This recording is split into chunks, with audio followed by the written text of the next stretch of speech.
Boom. We are back with another episode of In The Stu, and today we have L.E.A.N. L.E.A.N. So today we're going to be talking about your project. So my second favorite song on the project is Moonlight Drive. I just like the intensity that both you and your brother came in with. Thank you. It was like y'all were on different vibes, but the same intensity. Yeah. I just want to know, like, how did y'all both come into the music scene, and like how did that start for y'all, and who was the first one to kind of guide that and like be dropping music consistently and stuff? So shout out to my brother, that's Rapper Sam. But basically our dad was very much a big influence in our music career. Like he literally was doing music since back home in Sierra Leone until he came to the States, and then he was a DJ. Then he also had 14 albums of his own, and then he was also performing, and he also played hella instruments like accordion, acoustic guitar, drums, you name it. And we just became a sponge to all of that. I remember like he would take us to DJ gigs and we'll literally sleep under the table and like till 4 a.m. He'll have gigs in like New York, New Jersey, and like we'll wake up and start partying again. So like he was just literally the biggest inspiration for us. But then I would say because I was older, I had the means to buy everything to start off with. So I got my laptop, I got a podcast mic. I didn't even know the right mic to get at the time. And then I got literally the wire string headphones from Apple and just plugged that in and just started fidgeting with GarageBand. And then once I learned how to like chop the stems, press red for record and stuff, we literally made our first song. And our first song we made together was a cover to Skyfall by Travis Scott. Oh wow. Yeah. So that was it was so funny, but our nieces still play that song to this day. It's so annoying because the auto-tune was not it. Wait, but it was kind of fire though. Kind of fire. But yeah, shout out to bro. Yeah, no, so y'all were pretty much like thrown in it from the start. From young age. Yeah. Leading into that, my favorite song is Lean on Me. That's crazy. How did that song come about? Like, what were you going through in that time when you were writing that? So I would say it's just crazy to me because I didn't expect people to make that their favorite song, but I thought it was gonna be like Poppin' It or Off My Rockers, like some lit shit, but people love when I get vulnerable. So I would say Lean on Me. I finally reached a point in my healing journey. Like healing isn't linear. I still have things I'm going through, but I feel like I'm in a great mindset that I could share. But I was going through like job loss. I was going through depression, anxiety. I was going through like problems with sobriety. I was drinking a lot. I was smoking a lot. Like it was bad. And then I was going through a domestic like violence relationship.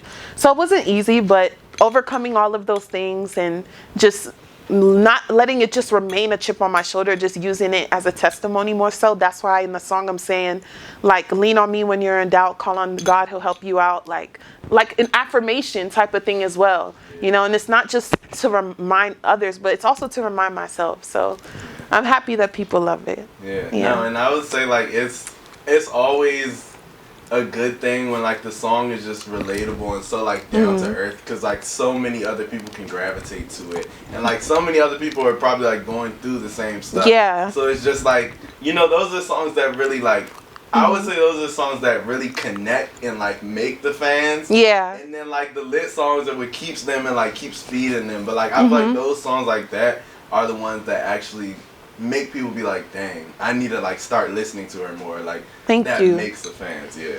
That's a good take, yeah. What was the thought process behind this EP and why these songs together, like in this order, like, yeah. So Sunkissed, originally when I thought of it, I said I just want something for summertime. I want always when people go back, like intentionally, it's like it's summer, what can I listen to? You could always just have some timeless pieces to go back to. But Sunkissed 1, I was going through, you know, like I said, tough time. It's kind of a piggyback of Lean on Me, but Lean on Me is just like Sunkissed 2 is like I'm popping out, I'm talking my shit, I don't fuck with nobody, say we having fun, we outside. But Sunkissed 1 was more like I'm getting to that stage I am now. So Sunkissed 3 is probably gonna be like the completion. But yeah, Sunkissed 2 just came about. I just wanted each song each track to have its own feel or theme of summer. Like whether you rolling up and about to go link your homie to smoke, it's a vibe for that. Or like you want to dance, it's a vibe for that, literally, track 3. Yeah.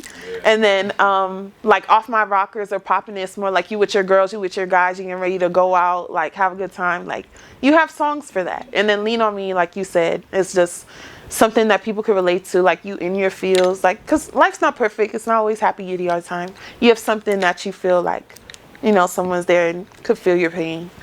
Yeah, no, and I like I can really hear that, like, all of the, like how you say, everything had a different feel, everything did feel like its own, like, it didn't, thank you, like, it felt cohesive, but it also didn't feel like copy and paste. Thank you. Thank you. But yeah, and I would say like a lot of things with like the production and how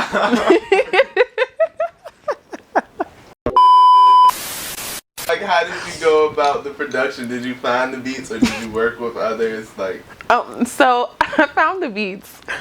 I have a really good ear for beats. The only thing, I'm still in the early stages of my artistry, so of course I'm trying to put the puzzle pieces together to like find my perfect set producer, where like, because I'm an artist, like I don't want to be put in a box. Like I love to make boom bap. One day I want to make a melodic song. One day I want to, you know, just pop my shit and talk some shit. But I like, I don't know, there's just certain beats that I like, and YouTube has a vast variety of beats and it's so easy. But at the same time, I understand the pros and cons that come about it, because it's like, yes, it's so much variety, but then also you have other, like, thousands of people searching for beats today, and some artists have already done your beat, and it's happened to me. And sometimes producers find my ass and they like, yeah, like, you leased that?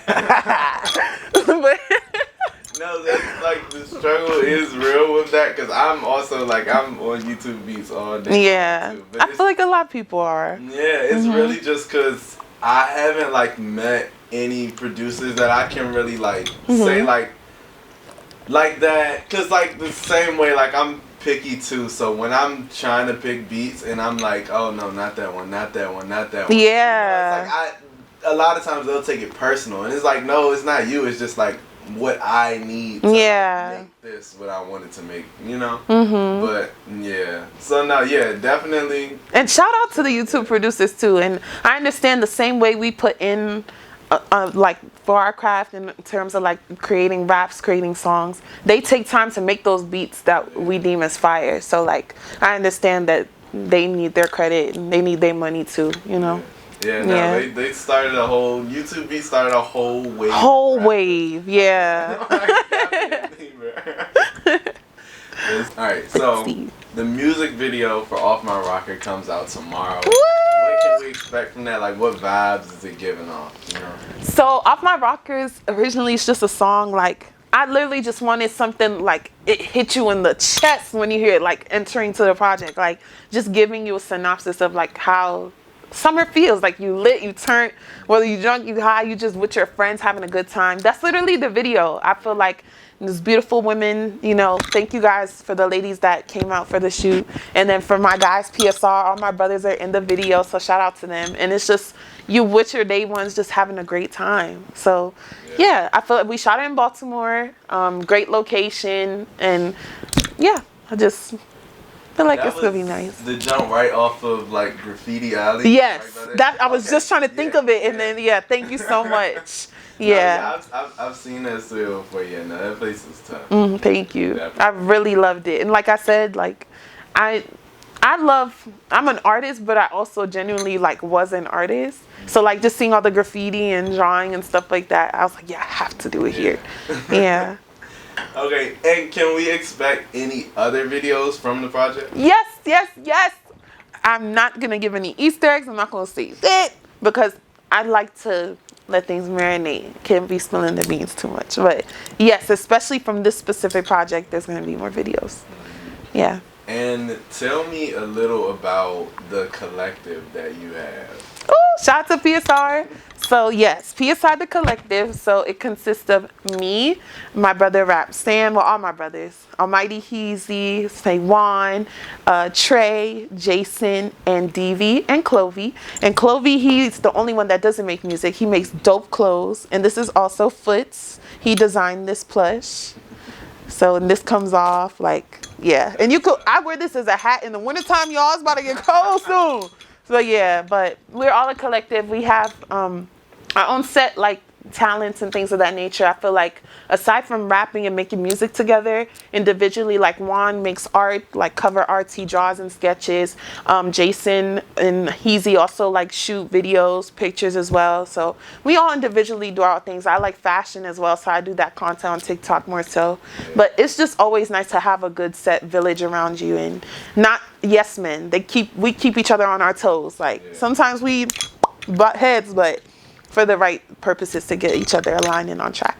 Yeah. No, definitely, because I feel like a lot of people are like sometimes afraid to work in collectives because like they're jaded from like other past experiences they had working with people. But it definitely is very beneficial to have people around you because this is one of the hardest things it's to try so to hard do alone. Yeah. Cause like it's so many moving pieces that you have to do if you really want to like do something successfully or like push anything out like successfully. Basically. Yeah. And it's just like it helps to have a team around you. I will always say like I go with the quote. It's like if you want to go fast, go alone.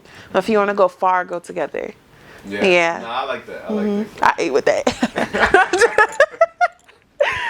Okay, and you kind of mentioned it earlier, but if there was one art form that you would do and music was not a thing, like if you weren't doing music at all, one art form you would do and why? I would be a jar painter. Yeah, I used to like draw and paint in elementary school. Like my art teacher, her name was Miss Crawford. So I still remember her till this day. She used to have this cute frilly bob and like her satchel, different colors on it. She used to take it so seriously, but it was just so fun. She made it fun as well, and I feel like I just grew with that. And I used to do art and draw for a long time to the point where I wanted to make it like a career at one point. Oh, wow. But then y'all, please don't be haters, bro. Like, and don't bring up your kids to feel as if they can't do nothing. Because I remember when I went to my parents and I was like, yeah, like, I want to be an artist. I want to be a painter. They was like, oh, that gonna make you money? I don't think so. I was like, damn. Like, and look, it literally ties into what I'm doing now. You know what I'm saying? And I would say, for example, like Skepta. Skepta's a dope rapper. And he's making art right now. You know what I'm saying? So, like, who's to say, like, you can have so many other pockets, you know? But that's what I'll do. And fashion. I feel like fashion is an art form, too. Yeah, you know what I'm saying? It is. Yeah. And that's the thing I like about, like, artists is, like, a lot of times there's not just one thing. Yeah. Like, it's so many different things that, like, they really want to pursue. And I feel like that has something to do with like the type of music they make too, and like the type of vibes that their videos give off, like all of that. I feel like it all comes together, like all of your art forms that you like or do, like all kind of come together and mesh into they like mesh into each other, and you can see like the influences of it. Yeah. But tell them about your project, where to find it, and where to find you. So, I would love if you guys would stream my new EP called Sunkissed 2. And Sunkissed 1 is out now too on all streaming platforms. So if you haven't listened to that, go back. But yes, Sunkissed 2 is out now everywhere. And Off My Rockers, the video drops tomorrow. So you guys check it out. And you can find me on Instagram at LEANXBIH, on TikTok at the same handle, and on Twitter. I'm not really on there, but if you want to just be nosy without the X. Alright, and there we go.